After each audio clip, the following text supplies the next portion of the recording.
Here's the guide to writing an email in corporate America. Hey, it's me, Jonathan, your finance brother, and I post things like this all the time. If you find yourself putting in too many emojis or using too many acronyms or whatever it may be and your communication is poor, this is how you fix that. It's very, very important that you come across well-written in the workplace because a lot of times, especially with senior people, you will not actually spend that much time face-to-face with them. Most of your communication will happen over messages or emails or even phone calls, but very few times you'll actually be in the same room as them. So it's important you come across well-spoken in your emails. So this is Outlook. This is where you'll be spending most of your time writing these emails. If you don't use Outlook, congratulations, you work in marketing. But we'll start with a new email. And the first thing I want you guys to do here is before you type any email, I want you to put in the BCC line a bunch of placeholder characters. And the reason I'm telling you to do this is because if I go to hit send right here, it blocks me from sending the email because this is not a real email. So let's say I type my whole email, it's not done, and I have Bob, and I want to send it to him.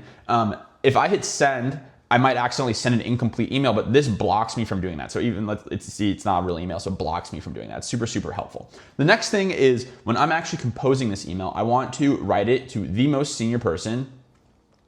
We'll do most senior. And then I want to CC the second senior person, second most senior, the third most, fourth most, etc.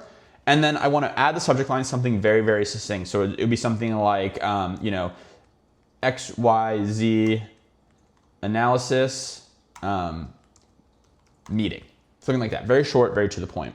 So I'll either say something like, hi, Bob, if Bob is the most senior, or I could say, Bob, never, ever, ever address anyone by their last name. You are now in the corporate workplace. Everyone is on a first name basis, even the guy who runs your company. It's always by the first name. And what you want to do here is keep it short and to the point. What I see a lot of people doing is writing 5 or 6 sentence long paragraphs and putting 4 paragraphs in there. No one wants to read a monologue. Bob is probably reading this from his phone. It has about 30 seconds to read your email to get out of it what he needs to get out of it ahead of tomorrow's meeting. So it needs to be short and succinct and to the point. So I would say something like, Bob, or let's just say team here. Team, ahead of tomorrow's meeting. And incomplete sentences are okay in corporate America. You don't need to have everything be a complete sentence. Whatever your English teacher told you, throw it out the window here. Bob, ahead of tomorrow's meeting, please see attached for the analysis, for XYZ analysis that we discussed. And then here's where the incomplete sentences come in. Wanted to flag a few points as you review. And I'll do something like that. And then I'll include bullet points. So topic number 1 to review, topic number 2 to review, topic number 3 to review.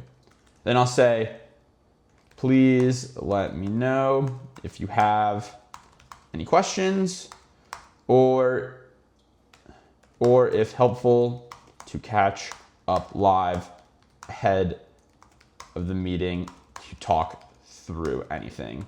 And for those of you who don't know what catch up live means, it means just either stop by their desk or a phone call, just actually speak versus writing messages. And then best, because I'm the best, Jonathan. And the last thing is before you send this email, you see here I said, please see attached. Make sure before you send every email that you've attached the actual file. I don't have a file to attach here, but make sure you actually attach it before you send out any email. If this was helpful, I really appreciate it if you consider subscribing to my channel. I'll post videos like this more often.